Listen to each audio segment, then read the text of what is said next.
حدیث کے راضی نبی علیہ الصلوۃ والسلام فرمائی ان اللہ اختارنی واختار لی اصحابی، الله زبر کلم زمانه پر زمان صحابه ور کلم، یعنی یو وجه دا الله دا انداز ولی اختیار کو دا غي وجه دا علماء فرمایي څنګه چې نبوت دا وهبي سيزي کسبي نه وي، چې انسان ډېر اعمال شروع کې بدل اعمال سره د نبی نشي جوړېږي، دا نبی نبوت دا ورکړه دا الله دا الله عبادت چې چاته ورکی، نبوت دا وهبي سيز دی، د قصې صحابیت دا کسبي سيز نه وهبي سيز دی. څوک په ډیرو عملونو سره په ډیرو عبادتونو سره څوک ثابت نه ګرځي، بلکې واختار علی اصحابي، د صحابو انتخاب الله رب العزت په خپل کړل دی. نو که توس د صحابو خلاف بکواس شروع کې جب او قلم شروع کول شروع کې دې مطلب دا شو چې الله هغه انتخاب غلطو کې مې چې د نبی رسول الله د بارک کړل کملګری چې د نبی رسول الله د لپاره مقرر کړو، نعوذ بالله دا الله هغه انتخاب غلط او صحابه هغه سم ملګرتیا ورکړل شو، صحابه نمونه ونه ګرځیدل شو، ولی انتخاب د الله غلط او صحیح ملګری نه وو.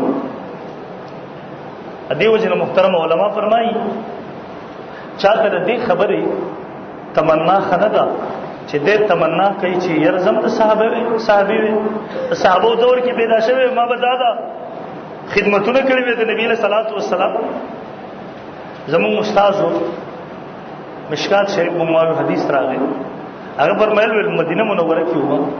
ول زما استاد هغه واقع بیانول دغه مسله راغله نو هغه واقع بیانول، ول زما استاد فرمایل چې یو شپه په دې سوچ کې وده شوم، ما وی کاش کې زه د نبی له صلوات و سلام زمانه کې پیدا وې، ما به د نبی له سلام ډېر خدمتونه کړې وې، ول په دغه شپه خو به نه مچ وده شوم، ول یو غاړه دې په کې نبی له سلام ناشته غاړه چلې مخبل خو دې وسو، بل زمنا سیم پکې صاحبم ناس بل دې کې رګاړي بریک کار پرې خو مونږ ته نبی صلی الله علیه وسلم او فرمایل چې تاسو کوڅ شي کانه وګورئ د غاړي ټیر ته کې د وې چې غاړه راغلی شي او ساربو خو شغله نظم کې لته کانی چرته شبا سال ملوي دی وې منډي مې وهله چې چرته کانه پر راس راشي ویل ځکه مې کانه به مونږ ته مې راغسته در منډي وام بل تراور سره هغه غاړي تا غاړي ټیرو ته صاحب خپل سرونه یې خري غاړي راوړي کړل، ول زه بیا دې حالت کې راځم چې توبه مې وستا چې ګوره زکله وما ما په کانی پسې منډي والے صاحب خپل سرونه یې خري ټیرو ته غاړي راوړي کړل. نو یو چې محترم ودانا صحابیت دا د الله انتخاب دی او د الله انتخاب دا غلط نشي کېږي، دا د نبی صلی الله علیه وسلم سره کې ډیر خواهش او تمنا وکي